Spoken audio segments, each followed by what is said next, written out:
What's up, everyone? Welcome into DodgerHeads, presented by DodgerBlue.com. My name is Jeff Spiegel, and this is your home for the 2020 World Series champion Los Angeles Dodgers.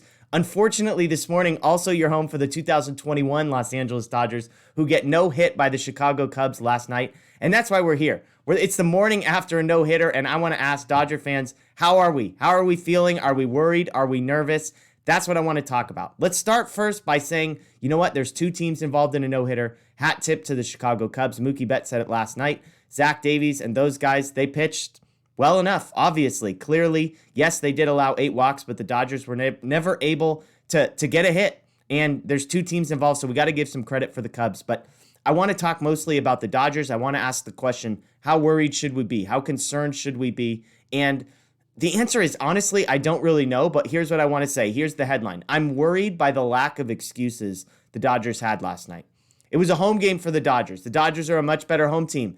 They were playing the Cubs, who are a pretty terrible road team, and yet that didn't matter. The Dodgers had just come off getting swept by the San Diego Padres, so you'd think maybe there's a little extra motivation. Maybe they're more excited to rebound. Didn't help.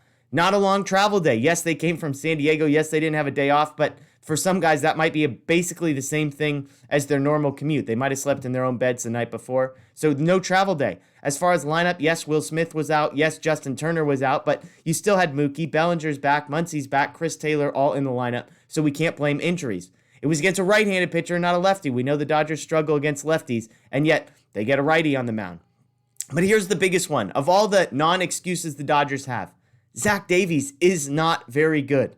Okay, I know he's been in the league for a while. I know he's had some starts here and there that have been okay. But Zach Davies came into the game with a 4.66 ERA. He was coming off a performance in which he allowed 8 earned runs in the start just before this one, okay? It's a guy, we saw the walks last night. He walked 5 guys. He had walked 14 in the 33 innings coming in. He's not a big strikeout guy. Season high is 6. He had 4 against the Dodgers. But the biggest thing for me is you look at his StatCast numbers, okay? We know he doesn't throw hard. We know he's not going to be throwing a 95-mile-an-hour fastball. He's lucky if he touches 90. I don't think he did last night. But here's the thing. StatCast is not kind to Zach Davies. Expected batting average against Zach Davies, 2nd percentile.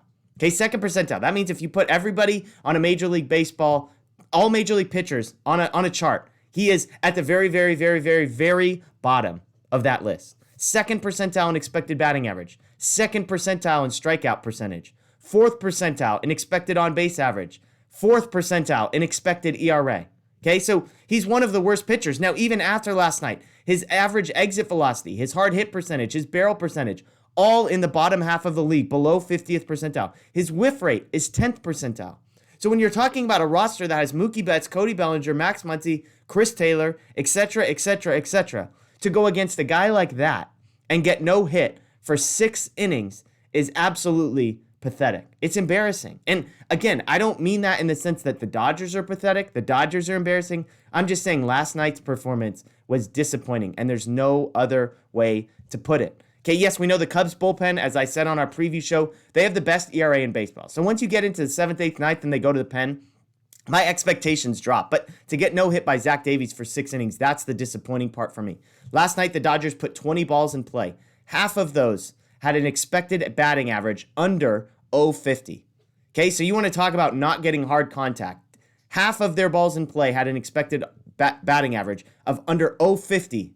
All right, so this is a guy throwing 86-mile-an-hour fastballs. The Dodgers were able to navigate to get just 3 hard hit balls against him in 6 innings, right? So, and as I said, the Cubs bullpen is good, so no surprise there. But to let Zach Davies do this to you at home after getting your butt kicked by the Padres, that is the worrisome part to me. And I'm not trying to overreact. I'm actually restraining myself. It's just one game. But I think we are seeing that there is something going on with this Dodgers. I'm not saying it's the end of the world. I'm not saying the season's ending. I'm not saying they need to trade people. I'm just saying at some point we stop making excuses for these types of performance and we start wondering why this team has been so streaky. The Dodgers are 18-22 against teams over 500 this season.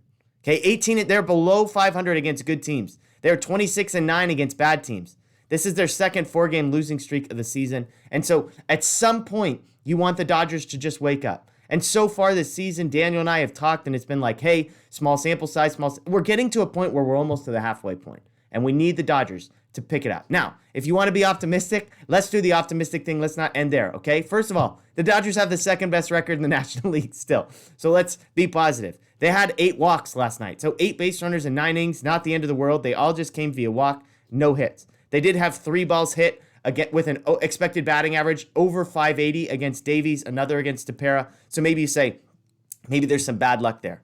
But let's look forward to tonight. How do they bounce back? The good news for the Dodgers is that tonight is another game in which, as I would say, they have no excuses. They get another right-handed pitcher, and that's another righty who hasn't been very good, which is putting it nicely, in Jake Arrieta, the last guy, ironically, to no-hit the Dodgers at Dodger Stadium.